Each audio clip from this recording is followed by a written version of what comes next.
This is the 28storms.com tropical weather update for Wednesday evening on the 16th of November. This afternoon's surface analysis showed that we had a cold front along with an area of low pressure over much of the southeast United States. This is the main feature that has been causing widespread tornadoes across much of the region over the last 18 hours. But in the Atlantic, it's a little bit calmer, although we do have a couple tropical waves in the central Atlantic. The good news is that neither one of these waves are showing any sign of tropical development. But we do still have this 1008 millibar surface low now located well into the eastern Pacific. This is the same area of low pressure that we were monitoring as it crossed over the Central American region and made its way into the Pacific, and now the Hurricane Center is beginning to monitor this just a little bit more closely, and they're giving this feature a 10% chance of development within the next 48 hours. This is the latest shortwave infrared animation of the deep tropics, and two features may stand out to you. The first one is this large mass of convection located just to the east of the Lesser Antilles. Ordinarily, if we saw this much convection under favorable conditions, then this would certainly bear monitoring. The good news is that the upper level wind pattern is really not all that conducive for development at this time. However, some of the global models are trying to spin up a subtropical system from this convection if it persists over the central Atlantic for an extended period of time. We'll take a look at that in just a moment, but the system that has the greater chance of development within the next 5 days is of course this area of low pressure to the south of the Gulf of Tehuantepec, and this system has shown a little bit additional sign of development within the last 24 hours. At this time yesterday, there was hardly any convection associated with it, but this time around convection is trying to consolidate just a little bit closer to that low pressure center. Yet on the water vapor, we still see that there is quite a lot of dry air in the region, and it's going to take a couple more days for this system to fully filter out all of that dry air and perhaps attain a tropical cyclone classification. This was a microwave satellite pass taken of the Eastern Pacific disturbance just a few hours ago, and to no surprise, it's really not all that well defined.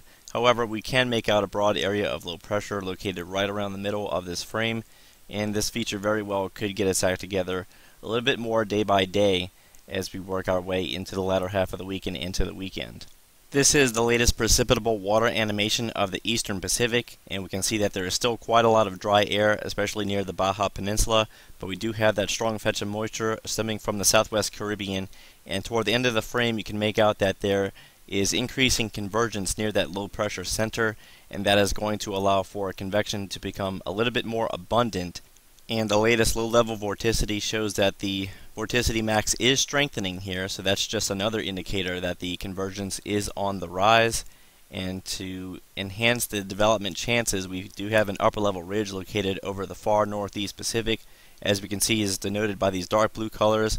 This is an area that is under less than 10 knots of vertical wind shear, and sea surface temperatures just to the south of Mexico will remain favorable for tropical storm development all the way until the system reaches 120 degrees west, where the water temperatures begin to cool down a little bit more out here. But this system has at least another good 4 to 5 days over those warmer waters to really get its act together. So with that in mind, let's go ahead and take a look at the 6 to 7 day model forecast, starting with the 18Z run of the GFS. And as we go into days 4 through 7, it's definitely beginning to develop the area of low pressure currently being monitored in the Eastern Pacific. And it's also trying to develop a more concentrated area of vorticity and low pressure associated with the currently disorganized convection over the central Atlantic. Now, this solution may be slightly overdone. If you take this run verbatim, this very well could be a subtropical or a tropical storm. We'll just have to wait and see on this. As of right now, I think the models are slightly overdoing this hypothetical system, but that will be something to watch for. Either way, it looks like anything that were to develop out there will be unlikely to directly impact any of the land masses in the Caribbean or the United States. And the 12Z run of the Canadian CMC has a fairly similar solution with regards to both of our systems. It is developing the Eastern Pacific low into a tropical storm by day 6, and whatever that does develop in the Central Atlantic will eventually turn more toward the northeast out ahead of a cold front. Next up is the 12Z run of the ECMWF model, and as we go into 72 hours we can see the 1009 millibar surface low in the Eastern Pacific.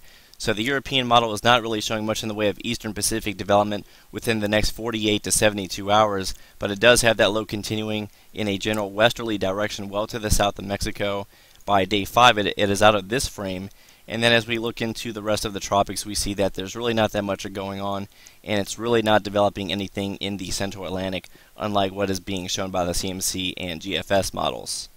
And if we switch sources really quickly to show you what the ECMWF is showing in the rest of the Pacific beyond day 3, this is now looking at 96 hours out. The tropical system is still fairly weak and located well to the south of Mexico. By day 5, it's continuing to move just north of due west. The same can be said by day 6, but the system is obviously getting a little bit stronger, especially by day 7. So all 3 of the global models are developing the system into at least a weak tropical depression or tropical storm.